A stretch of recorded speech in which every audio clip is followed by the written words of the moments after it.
नमस्कार श्रोतागणों। हिंदू धर्म की 16 वृत्तांत अथवा कहानियों के भाग चतुर्थ में आपका हृदय से स्वागत है। आज हम समुद्र मंथन के बारे में चर्चा करेंगे।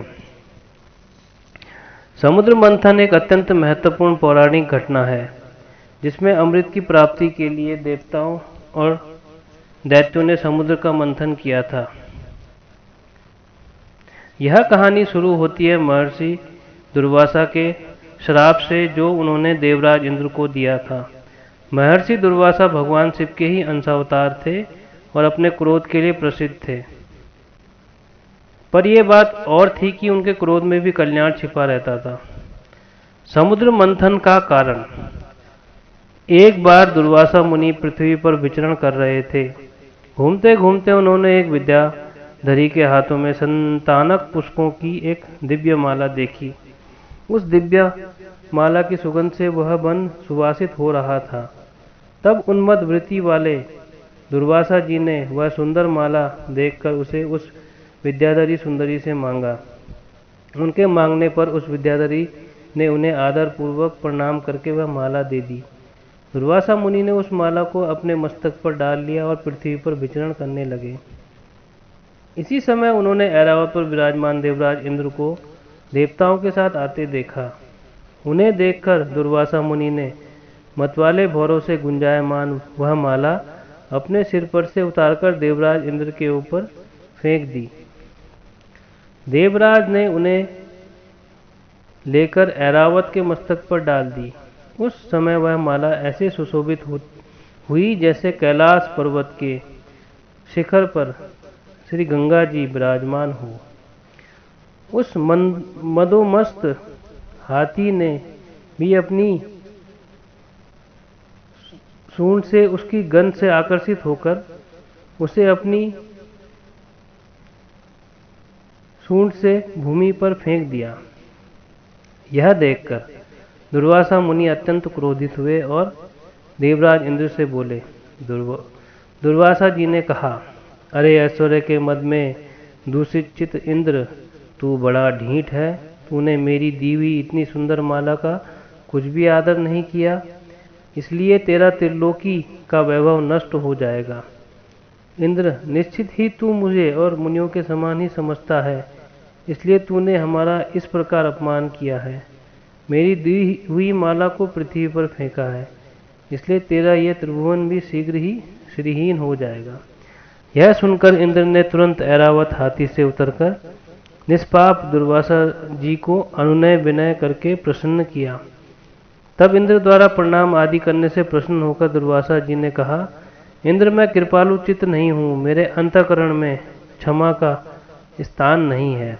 तू बार बार अनुनय विनय करने का ढोंग क्यों करता है? मैं क्षमा नहीं कर सकता। इस प्रकार कहकर दुर्वासा जी वहां से चल दिए और इंद्र भी ऐरावत पर चढ़कर अमरावती को चले गए। तभी से इंद्र सहित तीनों लोग वृक्षलता आदि के क्षीण हो जाने से श्रीहीन और नष्ट होने लगे। यज्ञों का होना बंद हो गया। तपस्वियों ने तप करना छोड़ दिया और लोगों की दान धर्म में रुचि नहीं रही। इस प्रकार त्रिलोकी के श्रीहीन सामर्थ्यहीन हो जाने पर दैत्यों ने देवताओं पर चढ़ाई कर दी और दोनों पक्षों में घोर युद्ध थमा। अंत में दैत्यों द्वारा देवता लोग पराजित हुए। दैत्यों द्वारा पराजित होकर देवतागण ब्रह्मा जी की शरण में। देवताओं से सारा वृत्तांत सुनकर ब्रह्मा जी ने कहा, हे देवगण, तुम लोग भगवान विष्णु की शरण में जाओ, वे अवश्य तुम्हारा मंगल करेंगे। सभी देवताओं से इस प्रकार कहकर ब्रह्मा जी भी उनके साथ विष्णु लोक गए। वहां पहुंचकर सबने अनेकों प्रकार से भगवान विष्णु की स्तुति की। उनकी स्तुति से प्रसन्न होकर भगवान विष्णु ने देवताओं से उनके आने का कारण पूछा। देवता बोले, हे विष्णु, हम दैत्यों से पराजित होकर आपकी शरण में आए हैं। हे देव, आप हम पर प्रसन्न होइए और अपने तेज से हमें सशक्त कीजिए। भगवान विष्णु बोले, हे देवगण, मैं तुम्हारे तेज को फिर बढ़ाऊंगा। तुम लोग इस समय मैं जो कुछ कहता हूँ वह करो। तुम दैत्यों के साथ संपूर्ण औषधियां लाकर क्षीर सागर में डालो और मंदरांचल पर्वत को मथनी और नागराज वासुकी को नेति बनाकर उसे दैत्य और दानव सहित मेरे सहायता से मतकर अमृत निकालो। तुम लोग सामान्य नीति का अवलंबन लेकर दैत्यों से कहो कि इस काम में सहायता करने से आप लोग भी इसके फल में समान भाग पाएंगे। समुद्र मंथन से जो अमृत निकलेगा उसका पान करने से तुम सबल और अमर हो जाओगे। हे देवगण, तुम्हारे लिए मैं ऐसी युक्ति करूंगा जिससे तुम्हारे द्वेषी दैत्यों को अमृत नहीं मिल पाएगा और उनके हिस्से में केवल समुद्र मंथन का क्लेश ही आएगा। ये सुनकर देवगण अत्यंत प्रसन्न हुए और समुद्र मंथन की व्यवस्था में लग गए। सबसे पहले उन्होंने असुरों को इस कार्य में सहायता के लिए राजी किया। अमृत पाने के लालच में असुर सहायता के लिए तैयार हो गए। देव, दानव और दैत्यों ने अनेक प्रकार की औषधियां लाकर उन्हें क्षीर सागर में डाल दिया। उन्होंने मंदराचल को मथनी तथा नागराज वासुकी को नेति बनाकर बड़े वेग से अमृत मंथन आरंभ किया। भगवान ने जिस ओर वासुकी की पूंछ की थी उस ओर देवताओं को तथा जिस ओर मुख था उधर दैत्यों को नियुक्त किया। महातेजस्वी वासुकी के मुख से निकलने वाले श्वासाग्नि से झुलसकर सभी देवतागण निस्तेज हो गए। उसी श्वास वायु से विक्षिप्त हुए मेघों के वासुकी की पूंछ की ओर बरसते रहने से देवताओं की शक्ति बढ़ गई। भगवान विष्णु का कुम्र अवतार। स्वयं भगवान विष्णु ने कछुए का रूप धारण करके मंदरांचल पर्वत को अपनी पीठ पर रखा ताकि मथनी स्थिर रहे और समुद्र में डूब न जाए। भगवान विष्णु के इस अवतार को कुम्र अवतार कहते हैं। वही चक्र गदाधर भगवान अपने अन्य रूप से देवताओं में और एक अन्य रूप से दैत्यों में मिलकर नागराज को खींचने लगे। उन्होंने एक अन्य विशाल रूप से जो देवता और दैत्यों को दिखाई नहीं देता था ऊपर से मंदरांचल पर्वत को दबाकर रखा था। श्री हरि अपने तेज से नागराज वासुकी में बल का संचार करते थे और अपने अन्य तेज से देवताओं का बल बढ़ा रहे थे। इस प्रकार समुद्र मंथन का कार्य सुचारू रूप से चलने लगा। समुद्र मंथन से निकला विष। समुद्र मंथन से पहले कालकूट नामक विष निकला, जिसे देखकर समस्त देवता, दैत्य तथा मुनिगण चिंतित हो गए, क्योंकि कालकूट विष पूरे संसार का नाश कर सकता था। तब उन सब ने भगवान शिव से रक्षा की विनती की। भक्तवत्सल भगवान शिव ने संसार की रक्षा के लिए उस कालकूट विष को अपने कंठ में धारण किया। विष के प्रभाव से उनका कंठ नीला पड़ गया और इसी कारण भगवान शिव का एक नाम नीलकंठ पड़ा।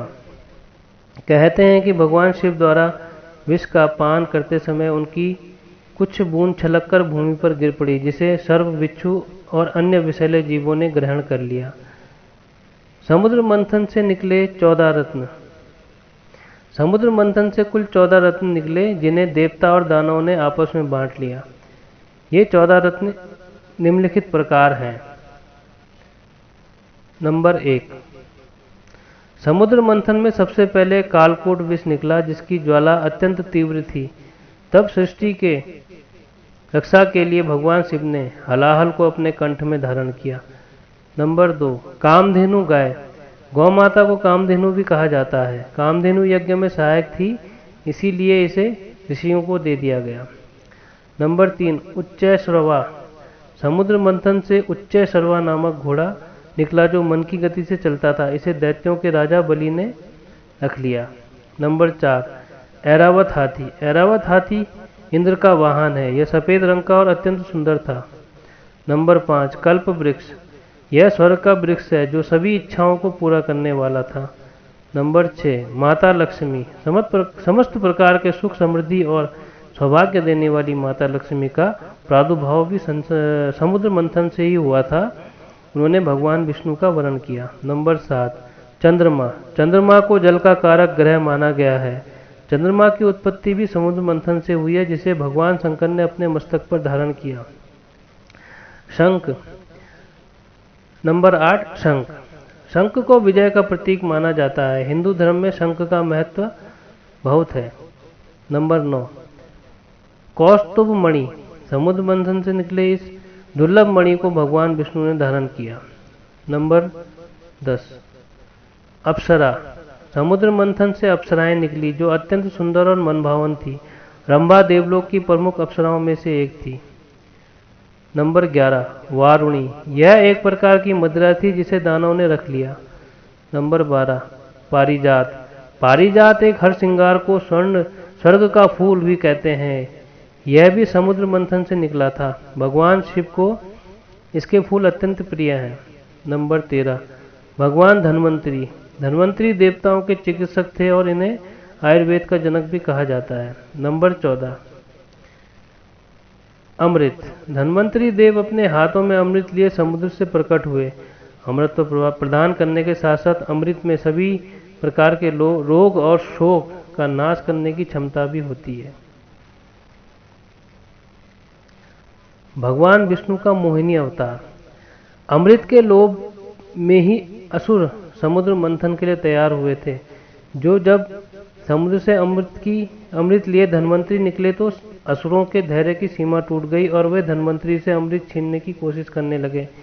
धन्वंतरी से अमृत छीनने के बाद अपने तमोगुण प्रधान स्वभाव के कारण असुर आपस में ही अमृत पहले पीने के लिए लड़ने लगे, पर कोई अमृत पी नहीं सका। यह देखकर देवताओं ने भगवान विष्णु से सहायता का अनुरोध किया। तब विष्णु भगवान बोले कि असुरों का अमृत पान करके अमृत प्राप्त करना सृष्टि के लिए हितकारी नहीं है। यह कहकर भगवान विष्णु ने मोहिनी रूप धारण किया जो सब प्रकार के स्त्रियों गोचित गुणों से परिपूर्ण थी। भगवान विष्णु के इस अवतार को मोहिनी अवतार भी कहते हैं। मोहिनी रूप धारण करके भगवान असुरों के बीच चले गए। असुरों ने ऐसा रूप लावण्य पहले नहीं देखा था, तो सब भगवान की माया से मोहित हो गए। तब मोहिनी ने कहा कि आप सब लोग व्यर्थ ही झगड़ रहे हैं, मैं इस अमृत को देवता और दैत्यों में बराबर बांट देती हूँ। इस प्रकार उन्होंने 2 पंक्तियां बनवाई, पहली दैत्यों की और दूसरी देवताओं की, और छल से अमृत सिर्फ देवताओं को ही पिलाने लगी। मोहिनी के आकर्षण में मोहित दैत्य इससे समझ नहीं पाए, पर राहु नामक दैत्य इस चाल को समझ गया और वेश बदलकर देवताओं की पंक्ति में बैठ गया और अमृत पान कर लिया। वह अमृत उसके कंठ तक ही पहुंचा था कि देवताओं की कल्याण भावना से प्रेरित होकर चंद्रमा और सूर्य ने उसके भेद को प्रकट कर दिया। जैसे ही भगवान विष्णु को इस बात का पता चला, उन्होंने सुदर्शन चक्र से राहु का सर धड़ से अलग कर दिया, पर अमृत पान के कारण राहु के शरीर के दोनों ही भाग जीवित रह गए। सर वाला भाग राहु और धड़ वाला भाग केतु कहलाया।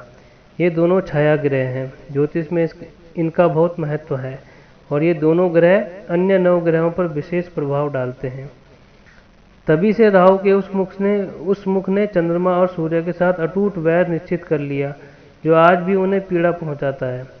अमृत का पान करके देवताओं की शक्ति फिर से बढ़ गई और उन्होंने दैत्यों पर आक्रमण करके उन्हें पराजित कर दिया और स्वर्ग का राज्य प्राप्त कर लिया।